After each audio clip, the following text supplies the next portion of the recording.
me tell you about a friend. It's Craig LeBlanc where the good times never end. Talking Parks and Rec, it's a show you gotta know. Welcome one and all to the Daily Parks and Rec Show. It's the Daily Parks and Rec Show. We're a relatively new department, and so for us to have a connection with the community and an opportunity for them to voice their priorities, their desires about our park system, we started to meet folks at a different park every month. I bring coffee, lemonade, and some treats, and just sit down and chat about what they think of our park system. It's a great opportunity. Like I said, this is a very engaged community, but it's a great opportunity to talk to mom at playground and really understand what the priorities are for them, and share some of the things that we're offering that might be valuable to them. Welcome to the Daily Parks and Rec Show. Today's guest is Manuel Gonzalez from Oceanside, California, a 30-year parks and recreation professional with an MBA and a passion for community-first leadership.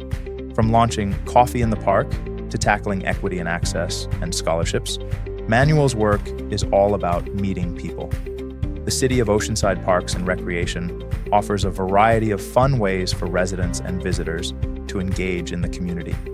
Through the parks, beaches, recreation facilities, senior centers, community pools and programs, people of all ages can find their kind of fun. They're also committed to providing the highest quality of service to their residents by operating and maintaining close to 40 community attractions. Whether it's rethinking how we engage or revamping how we serve, Manuel reminds us, go to the people, listen, and lead from there. This is a conversation you don't want to miss. Let's dive in.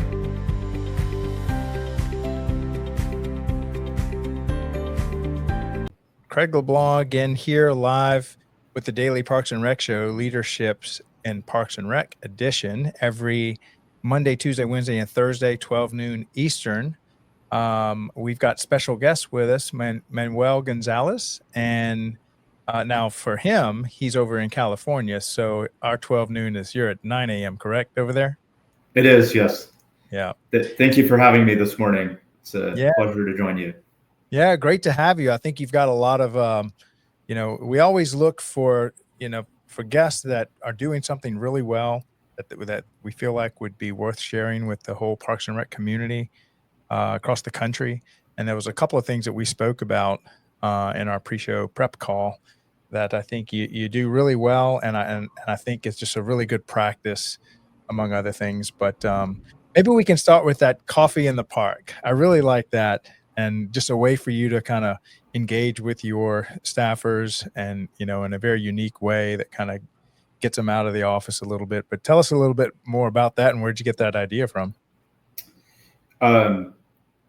So Oceanside's a very engaged community, and I really thought that it was important to be visible. We're a relatively new department, and so for us to have a connection with the community and an opportunity for them to voice their priorities, their desires about our park system in the place where they're at, I think was important. And so we started to meet folks at a different park every month. I bring coffee, lemonade, and some treats, and just sit down and chat about what they think of our park system. And it's a great opportunity. Like I said, this is a very engaged community, but it's a great opportunity to talk to mom at a playground and really understand what the priorities are for them, and share some of the things that we're offering that might be valuable to them. Again, in the place that they're at. Yeah, and so that was another big topic that we discussed about just community engagement, and how important that is, how important it is to involve the community, because you're really, managing and upkeeping and building the services and the facilities that they want. So maybe take us back to where did you learn about community engagement from? Sure. So when I was with the city of San Diego, I was asked to take on a process that was pretty dramatic in terms of how we operated our recreational programming. We had 54 nonprofits that supported our programming, and what was unique to this system was that revenue generated in our programs went into these nonprofits in bank accounts that sat outside of the city treasury, and the city attorney opined that these were city funds that were not being managed properly, and essentially directed us to start working on a program to change that. And so this was not public. We needed to dramatically change how we were operating and delivering services, and our goal was to make it seamless enough so that the community did not have any impact in their programs or events, but would really dramatically change how we operated. So over 9 months, we looked at a variety of different options and settled on one. And I think when I look back on the process, the unfortunate element to it was that we did not engage the public at all. It was done internally by staff. We really worked hard to develop a system that was going to be functional and try to accomplish everything that was happening at that time, but to meet both city policy and state law, and the issue that we ran into was that we didn't engage the public. And so when the item went to council, we had more than 120 people come out and speak against it, talked about we were taking their autonomy away, we were taking for granted hundreds of years of volunteer service and support for our park system. And so we went back to the drawing board, and we went through a process with community members sitting on a committee, and we explored all of the different ideas that they came up with, and ultimately settled on exactly the same thing that staff had recommended, but the process was different. It was engaging the community. And so when it went to council, there wasn't a single person that spoke against it. And so that was kind of that was your classroom moment. Yeah. And so when I got to Oceanside, the city had been dealing with a pretty difficult issue regarding equity and the allocation of fields. It's a struggle that I think every city encounters. You have more demand than fields or gymnasiums that are available, and unfortunately there were people in the community that felt marginalized, and that the department was not prioritizing groups that were low income or minorities, and so this is what was happening when I walked in, and so we've gone through a very, very public process to redefine our allocation process. 12 public meetings, including commission meetings, an ad hoc and later a standing committee of the commission was developed for this explicit purpose. The department hosted four public meetings, and we're still in the process of revising that document, and we are committed to getting to a point where that document is right. But at the same time, my commitment is that it's done in a very public setting. Right. And so now that fast forwarding to where you are today and all those lessons learned, how is that affecting your community as far as delivering the stuff they want and making sure that we're building something that's not, they're going to show up with pitchforks and vote against and cause all kind of stuff? It's a balancing act. We say that you may not get the field that you want or the day and time that you're looking for, but our team works really hard with all of our groups to try and find something for them. And so we're working towards, we're not going to make everybody happy, but we're going to make most people mostly happy. And and so I think that's where we're headed. I'm confident that we'll get there.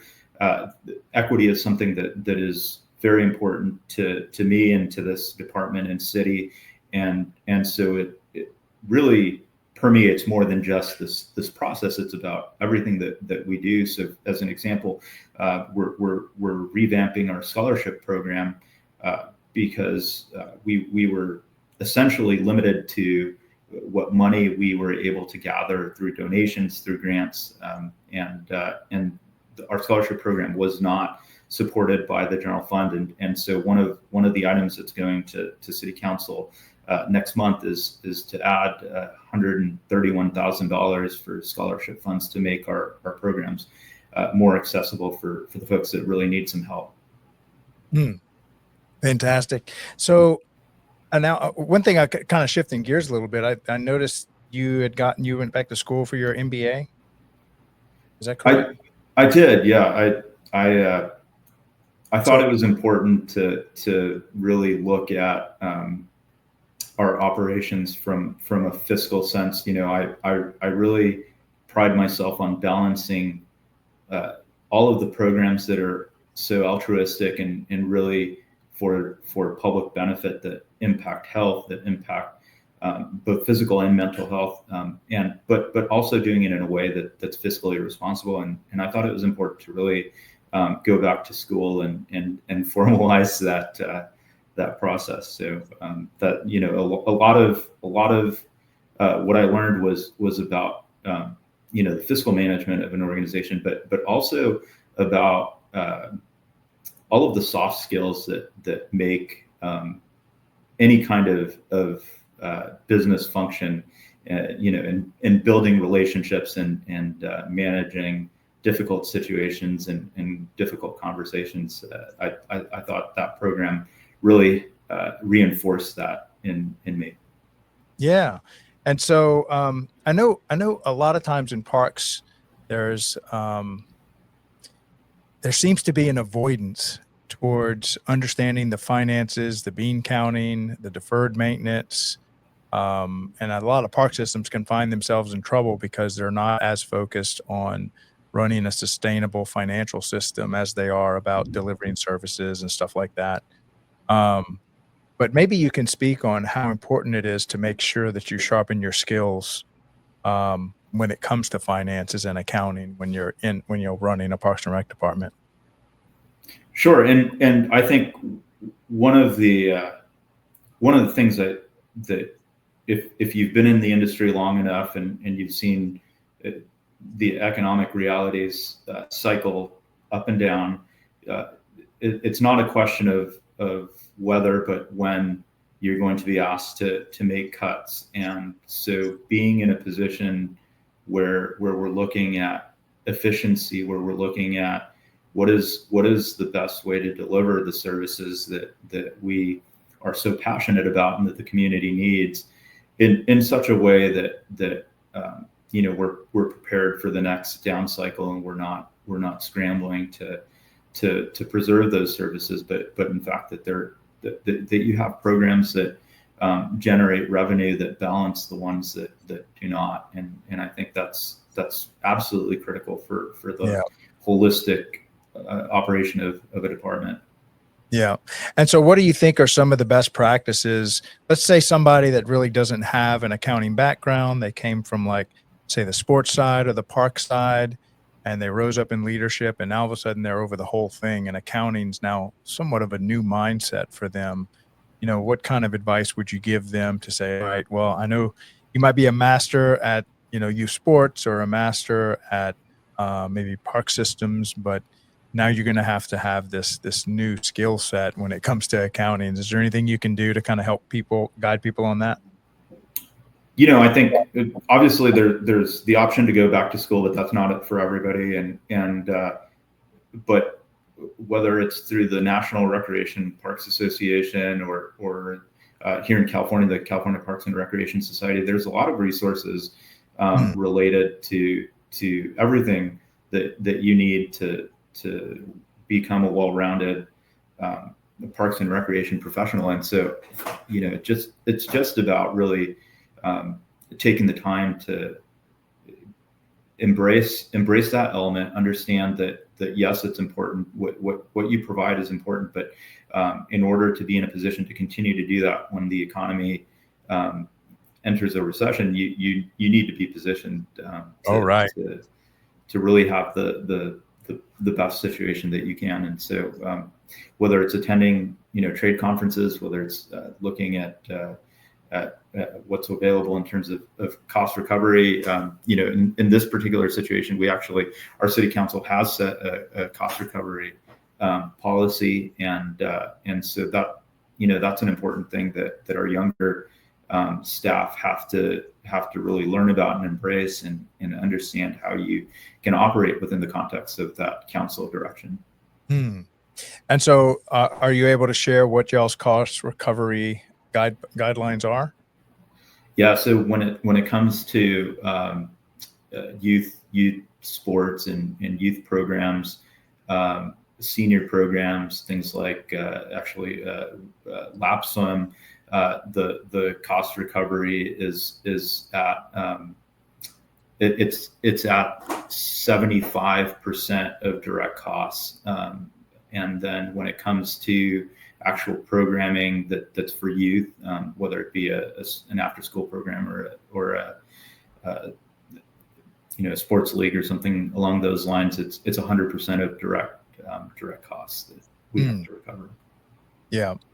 But now that really doesn't include like a ongoing maintenance of the facilities. It's more or less, whatever the how would you classify what a direct cost is?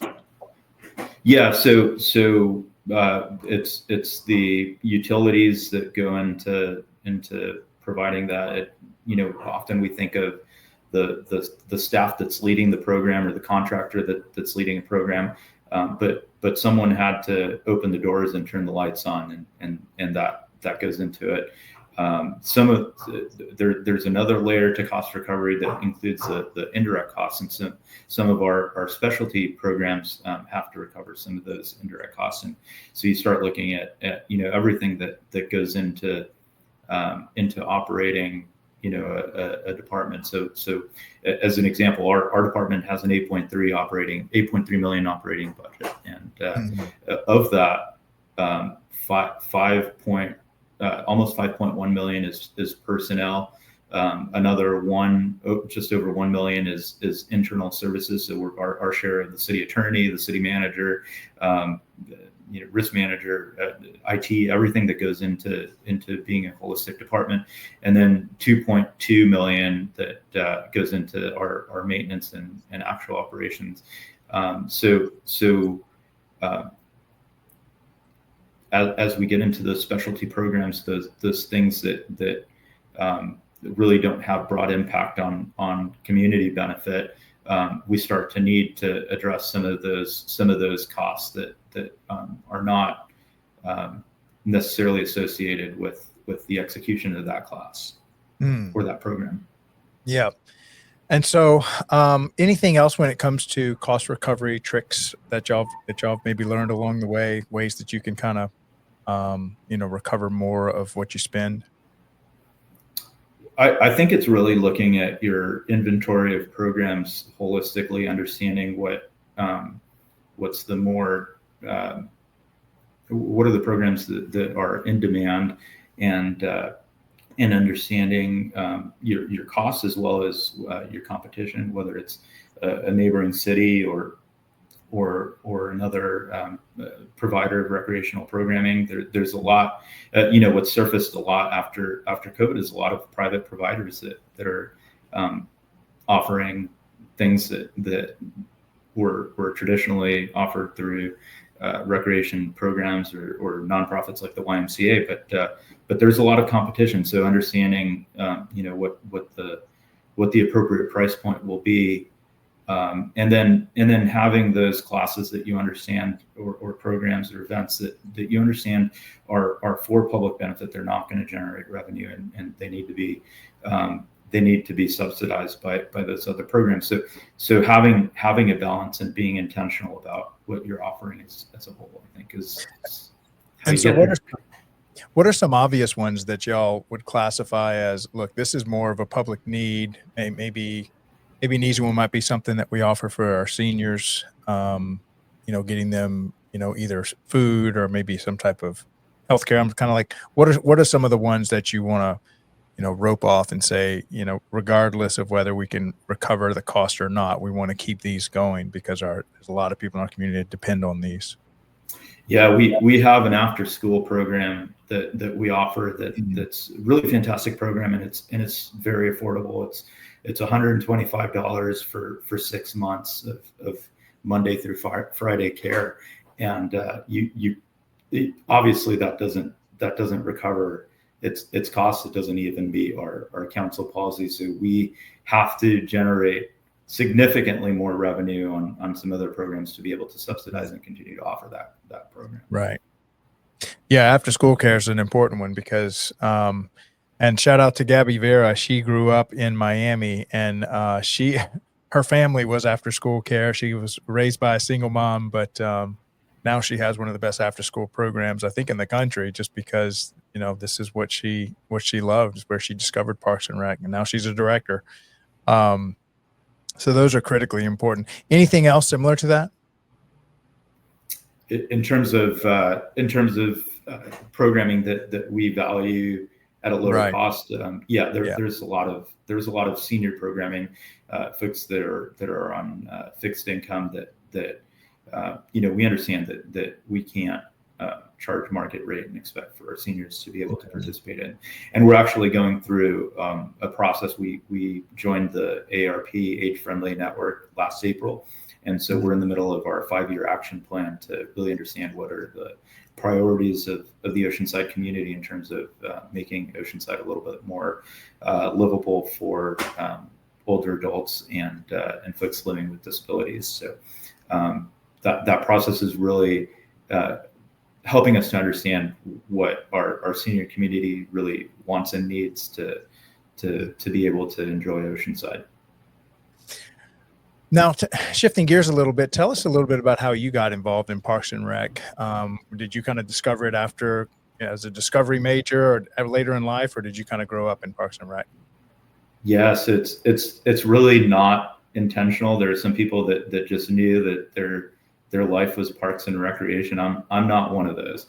I grew up playing a lot of sports, and one of the things that I did a lot of homeschooling growing up, and so I would get dropped off at the tennis courts at 8 a.m. in the morning, play tennis all day, go to swim practice, soccer practice, water polo, and so I started as I was doing aquatics. Someone at the pool suggested I take lifeguard training, and my parents couldn't afford it. It was $50, and my dad had lost his job, and it wasn't in the cards, and actually she became my mentor. The aquatics director for San Diego said, "Listen, pay me $5 a week until you get to the $50, and you can participate." And so I started lifeguarding when I was 15, and really it was a way to pay for. I went to private high school, so the money I earned during the summer paid for my tuition, and later helped me go to college. It was really a transformative experience. My college essay was about teaching a swim lesson, and the impact that I had on this one child that got into the water, was afraid, was crying, and the journey that we had to get to the point where she was enjoying the water, where she was had developed enough trust to really take that next step, and over that 2-week class to see that progress. And the dean of admissions in college had dinner with every admitted student. Okay. And he would tell us something that stuck out in his mind about us, having never met us, just read our admission essay. And so lifeguard was what he remembered of me. So I went through college. I took a year off, intended to go to law school. That was my dream. And so I was working in our aquatic program with the city of San Diego, and 1 year became a lot of years. I really started to feel the intrinsic reward of what I was doing. I spent the majority of my career in disadvantaged communities, and so I started to see the impact that I was having on these communities, and started to understand just how much I could contribute to drowning prevention. And so I really embraced the parks and recreation. I'd say I never grew up. Right. That's it. Yeah. And a lot of people that I've met that are in aquatics are like, this is a life-saving skill set. And so they really take teaching swimming very seriously. I'm even considering, one of the things we can do is we can start shows dedicated to different parts of parks and recreation, similar to how we started one on facilities maintenance and on youth sports. And I'm already seeing that it looks like aquatics is going to end up having a weekly show, because those people that are in aquatics are super passionate about it, and for good reason. It is a really important service, and sometimes we take for granted that there's an opportunity to really work on drowning prevention is a puzzle, and we have a piece that is very important, and we can't forget that. Yeah, and a lot of times this is the only time kids have, or your public swimming pool is the only opportunity they have to go learn how to swim or swim, especially in a lot of these inner cities. Okay, so let's talk about, well, tell me more about your state association. Are you active in the California Parks and Rec Association at all? Yeah, so the way that I got into networking and being involved was this person that helped me become a lifeguard sat down with me and Allison Osinski, and they said we need to restart what was the San Diego County Aquatic Council. And so we were having lunch, and I had just started a new job with the city of Chula Vista. And so I started to reach out to the San Diego community and wanted people to join in and become part of the Aquatic Council, kind of as a network of support for aquatic professionals in the region. And so we were able to reestablish. I served 6 terms as president, and some of the things that we started doing, we do a water safety instructor class over Memorial Day weekend with anywhere from 10 to 15 volunteer instructor trainers, and it's a scholarship class, so it's really affordable, and you get certified over the weekend. We have something like 50 to 60 students that get certified during that weekend. But anyway, that was how I started to understand the bigger picture than just what was in front of me in terms of operations, and understanding the impact that we could have on drowning prevention. And then someone said, well, why don't you serve on the aquatic section for the California Parks and Recreation Society? And I at that point I knew nothing of the state association. And I said, well, what's the value? I don't understand. And they said, well, it's a lot of interaction with other professionals. And I said, well, I already have a really good network through the Aquatic Council. And at that point, I think that the different, like the Southern California Pool Operators Association, that group was very strong. The Aquatic Council was very strong. Each region had kind of this strong group that was parallel to the California Parks and Recreation Society. And then I think there was an effort to really unify under that group. And so I think being involved in groups like that, and later I ended up serving as the District 12, so San Diego and Imperial County's region president. as well as the administrators section president for the state, which it serves senior managers, directors all over the state. And again, those opportunities really allowed me to establish new contacts and have a broader support network that was really invaluable. I cannot stress how valuable it is to sit in a meeting where you're discussing a problem and be able to text 3 or 4 people and within seconds understand what the neighboring cities are doing or not doing to address that problem. And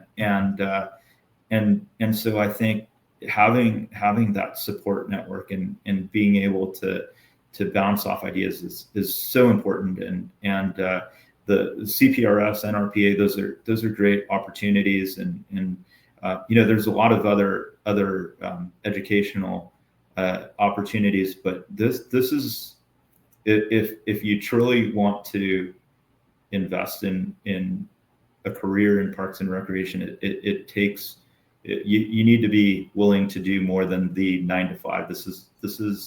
It has to be a job of passion,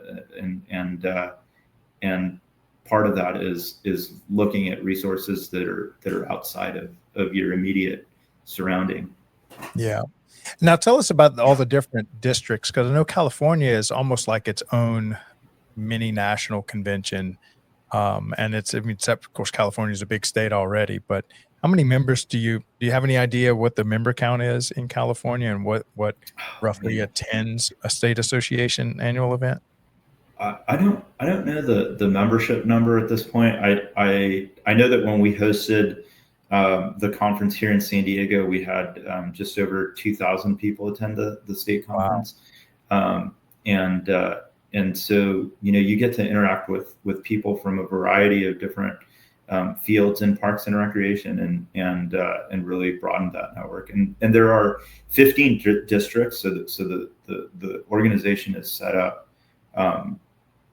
regionally, and each of those districts has events and educational opportunities and networking that can happen, as well as sections that are specific to the type of work that you're doing. So there's an aquatic section that brings together the folks that are in aquatics. There's a recreation section. So if your passion is recreational programming, there's colleagues that you can count on. The administrator section helps to bring together our senior leadership in the state, and then of course there's the organizing body, and the culmination of that is our Connections conference every year.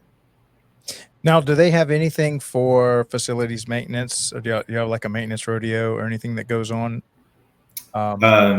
There's a development and operations section that operates, and they do an annual maintenance school, and we do see less sessions at conference related to maintenance than we used to. But that really is about membership voicing the importance of having sessions that appeal to that aspect. Yeah. Well, I'll go ahead and take this small commercial break for the facilities maintenance show. It's a morning show that we started, runs Monday through Thursday, every Monday through Thursday, 10:30 a.m. Eastern. And it was because when we asked through a lot of the interviews what they wanted to see content created around, it kept coming back to facilities maintenance. So a few weeks ago, I think that we're going almost a month straight now, we're highlighting the professionals and the master craftsmen that have dedicated their life. And it's not just like the grass cutters. I mean, that is a huge chunk of it, but there's a lot of contract management. There's a lot of construction management. There's a lot of maintenance and upgrades and urban forestry divisions and landscape architects. That's all kind of fits inside that maintain this entire this real estate portfolio that's under the management of the Parks and Rec department. But let me go ahead and play this little promo for the show, and then we can talk a little bit about that when we get back. Welcome to the Daily Parks and Rec Show, where we highlight the essential work that keeps our parks and facilities thriving. From local ball fields to multi-use athletic complexes, field maintenance ensures every space is safe, ready, and welcoming for play and community events. Facility maintenance is the backbone of operational excellence, ensuring that recreation centers, playgrounds, and shared spaces are functional, clean, and built to last. Behind the scenes, equipment maintenance keeps vital tools and machinery in peak condition. At the core of future forward thinking is sustainability management, integrating green practices that reduce environmental impact and enhance long-term resource stewardship. Facilities maintenance is more than routine upkeep. It's strategic, essential, and foundational to building healthy and resilient communities. This is the Daily Parks and Rec Show, honoring the professionals who keep our spaces running and our communities strong. So if you had to guess, what is the approximate man hours and as a percentage, man hours and just total revenue that's dedicated to just maintaining this real estate portfolio that's under your care? Is it, I've heard somewhere between, a third to almost a half of all the effort is put into just maintaining all this. Where would you put your parks? So actually, we're a Parks and Recreation department, but the maintenance aspect of it lives in Public Works. Oh, that's nice. So we don't maintain the parks. It's a kind of a partnership. But I will share.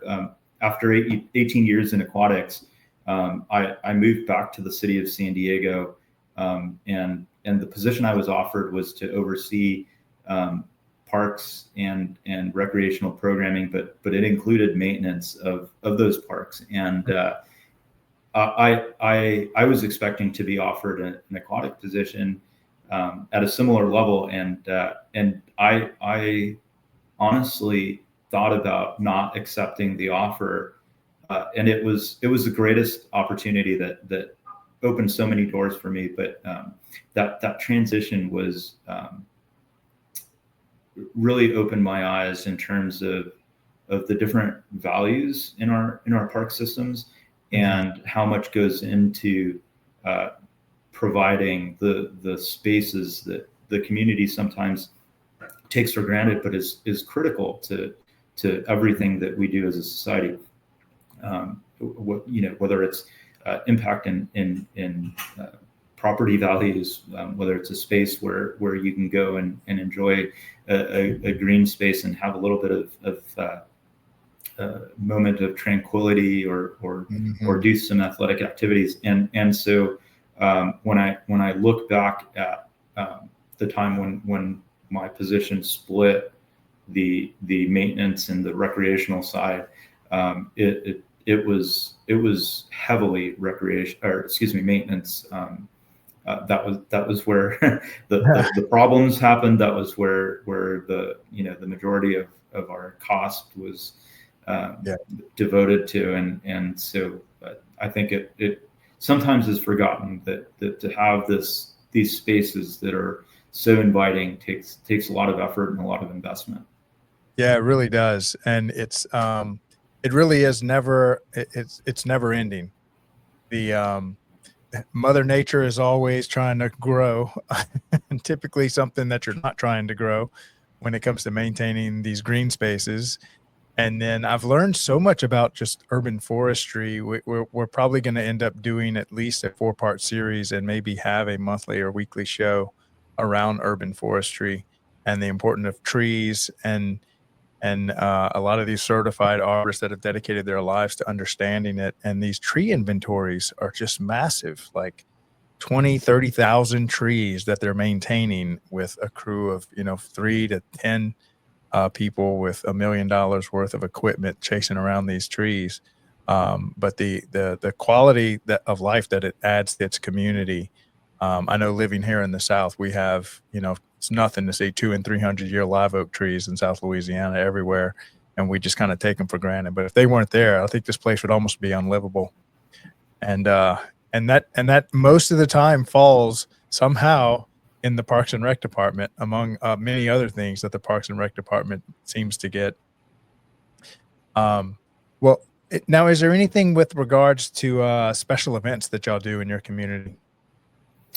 Yeah, so we're the conduit, Parks and Recreation, for all of the special events that come to the city. So we have a special events committee that includes fire, police, public works, traffic enforcement, and Parks and Recreation, risk management. All of the departments that are touched by special event. So when someone makes a request, we evaluate it as a committee and decide what resources need to be allocated for this event. And so Oceanside is a city that has really evolved. When you look at what Oceanside was 20, 25 years ago, even 10 years ago, it was not a desirable destination where people thought, I want to host my event in Oceanside, and that's really changed. Our downtown, I think, rivals any beachfront downtown in California. We have wonderful eateries and places where people can enjoy. And so we've seen a dramatic increase in the number of folks that want to host events. And so we have some marquee events, and in a couple of weeks we have our beach soccer tournament that'll have 180 teams from all over the world competing in beach soccer. We recently quietly hosted the U.S.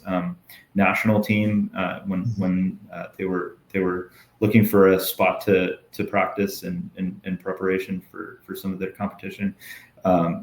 We host an Ironman, Oceanside Ironman 70.3, which actually touches 3 different counties and Camp Pendleton. So it's a really coordinated effort. But we do over permitting for over 300 events every year. Some of them are a few hundred people. Some of them are thousands of people that bring people from all over the world and have true economic impact. We work very closely with Visit Oceanside, Chamber of Commerce, a lot of organizations that and entities that have a vested interest in making Oceanside have the opportunity to put its best foot forward. And it's amazing that Parks and Recreation is kind of the forward-facing department of that process. Yeah. Now, lastly, one of the last topics I wanted to cover with you, you had spoken about obesity in our population and the role that parks plays in just the health and wellness. Kind of maybe start, where did that come from? And then kind of what are you doing today to address obesity through the park system?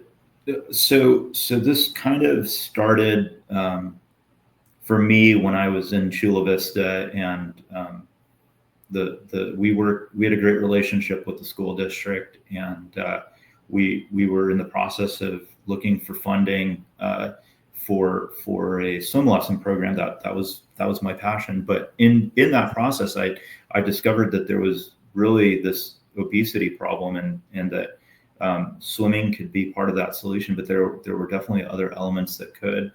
We started doing a rethink your drink, where we challenge kids to drink water and unflavored milk for a couple of weeks. And actually Kaiser loved it and started to incorporate it into their other programming.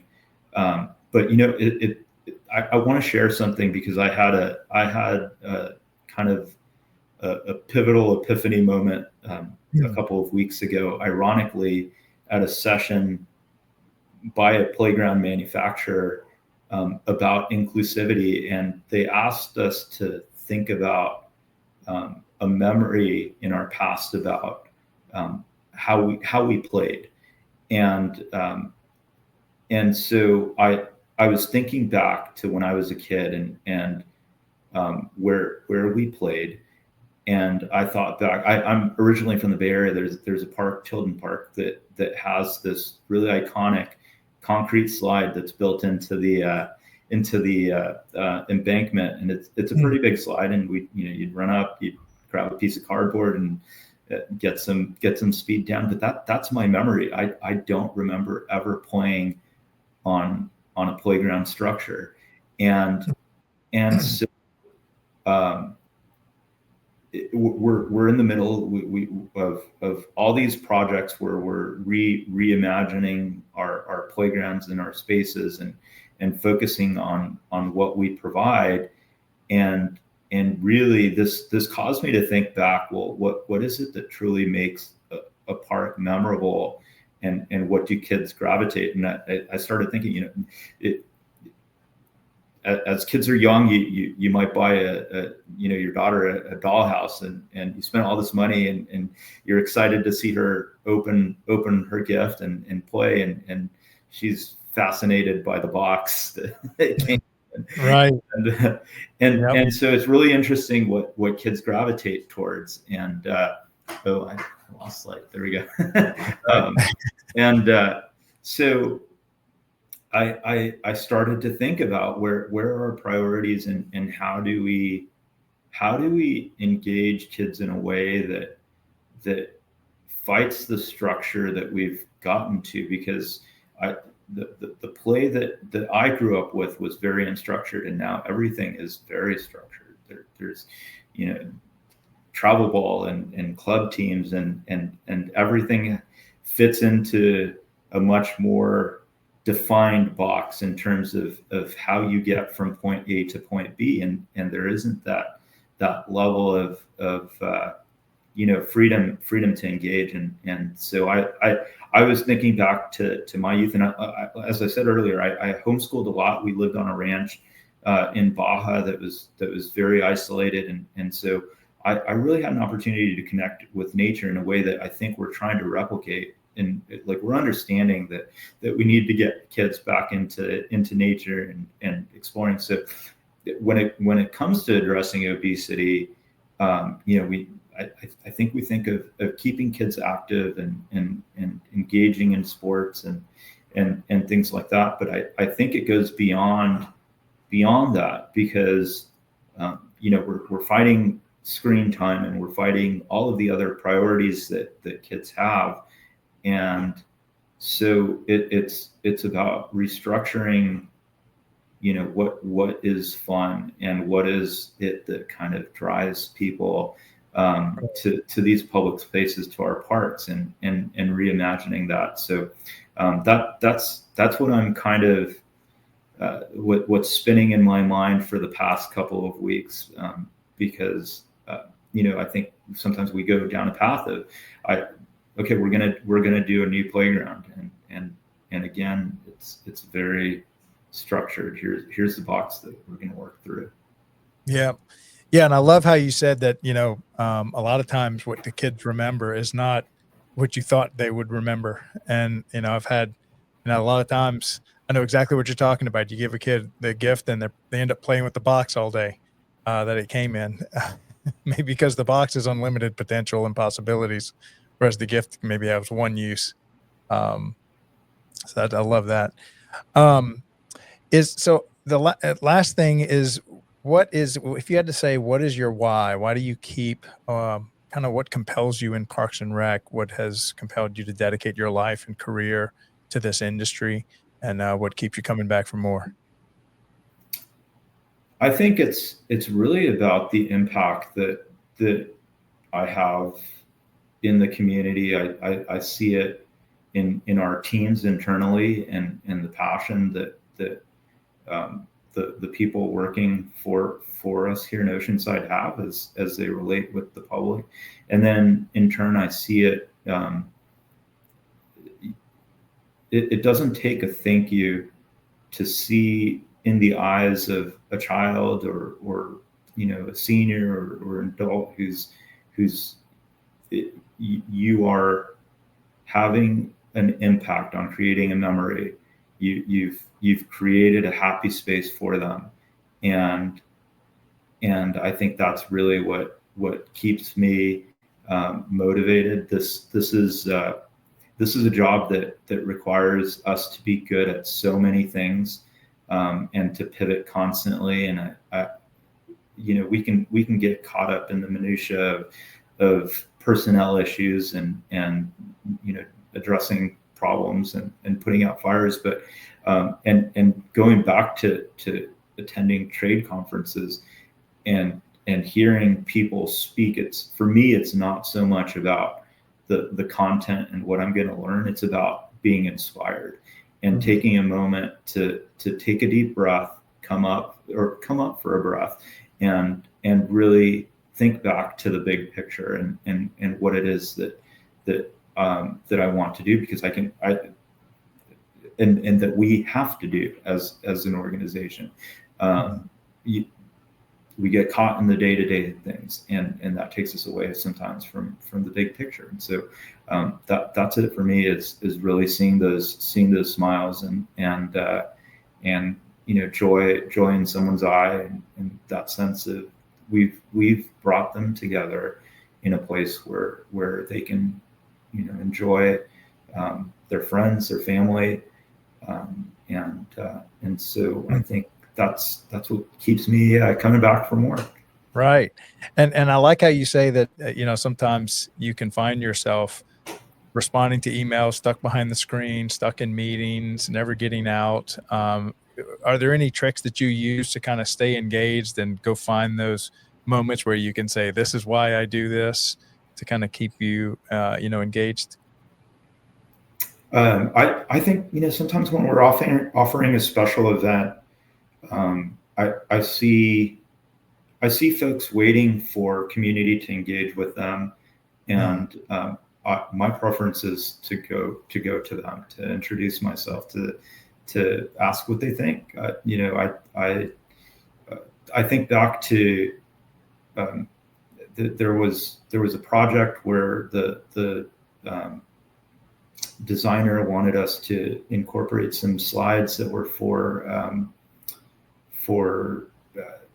better for autistic kids, and I wasn't a fan. The idea, to me, it was going to be a maintenance issue, and so I went to a park. I took my daughter, my research expert, and we went and played on a slide. She called it the butt massage slide. And then I talked to the other kids, and I said, hey, what part of this park or this playground do you really like? And they gravitated towards that slide. And so we put it in, and it was a great impact. And so to me, that's it. It's just going to where the kids are and where our community is, and having those conversations and really understanding what they want, instead of just making an assumption. I love that. I love that fact that you brought your research expert. And for those of you that didn't catch that, if you want to find out what's the best part of a playground, go get you a team of 5-year-olds and just go tour some playgrounds, and then ask them, which part do you like the most? And they'll tell you exactly what's going to be successful in that part. That's right. Yeah. Well, thank you so much for coming on the show today. I really appreciate your time and sharing your expertise and your story with us, and really appreciate all the work you're doing over there. Keep your park system rocking and rolling and beautiful over there. Thank you. I love the opportunity to chat with you, and I really appreciate the opportunity to showcase our system here in Oceanside, but our industry as a whole. I think it's so important for us to be able to share that experience, and I think one of the really cool things about parks and recreation professionals is we're so willing to help each other. And so if there's someone out there who's just entering the field and really needs a little bit of guidance or advice, you just ask anyone, and people are willing to help. So this is a great venue. I appreciate you doing this. Yeah, thank you so much for coming on today, and look forward to having you on the show again, maybe in the future. Sounds good. Have a great day. Yep. Take care. Bye-bye. All right. So that was Manuel Gonzalez over in Oceanside, California. A lot of great stuff there as far as his experience. Been in the industry for 30 years, has an MBA, and just, I love how he talks about leading by being in the community, by going out and meeting the community, not necessarily waiting for them to come to you, but going to the special events, introducing yourself, really being engaged. And I think if you're going to be in service, you really need to be connected to the people that you're serving. I think that's it, even though it seems obvious, a lot of times, Parks and Rec, especially in leadership, is so demanding that before you know it, you can look back and it be 6 months before you've been to an event and talked to people. And so I would encourage everyone to constantly stay engaged at your special events, with your people, at your sporting events. I think Manuel leads by example, and I think that's a great example to highlight. So, all right. So this is Craig LeBlanc, the doorman, with the Daily Parks and Rec Show, Leaders in Parks and Rec Edition. And in about 30 minutes, we've got our Youth Sports Mastery Show coming up with my co-host, or I would say I'm his co-host, Aaron Locks. He's the main host, and we have a special guest for y'all. So tune in for that, and I'll be back here in about a half hour. Talk later, guys. Bye.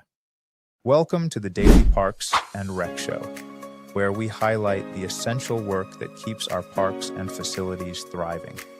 From local ball fields to multi-use athletic complexes, field maintenance ensures every space is safe, ready, and welcoming for play and community events. Facility maintenance is the backbone of operational excellence, ensuring that recreation centers, playgrounds, and shared spaces are functional, clean, and built to last. Behind the scenes, equipment maintenance keeps vital tools and machinery in peak condition.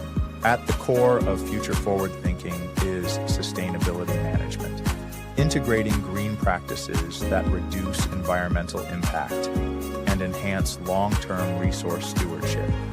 Facilities maintenance is more than routine upkeep. It's strategic, essential, and foundational to building healthy and resilient communities. This is the Daily Parks and Rec Show, honoring the professionals who keep our spaces running and our communities strong.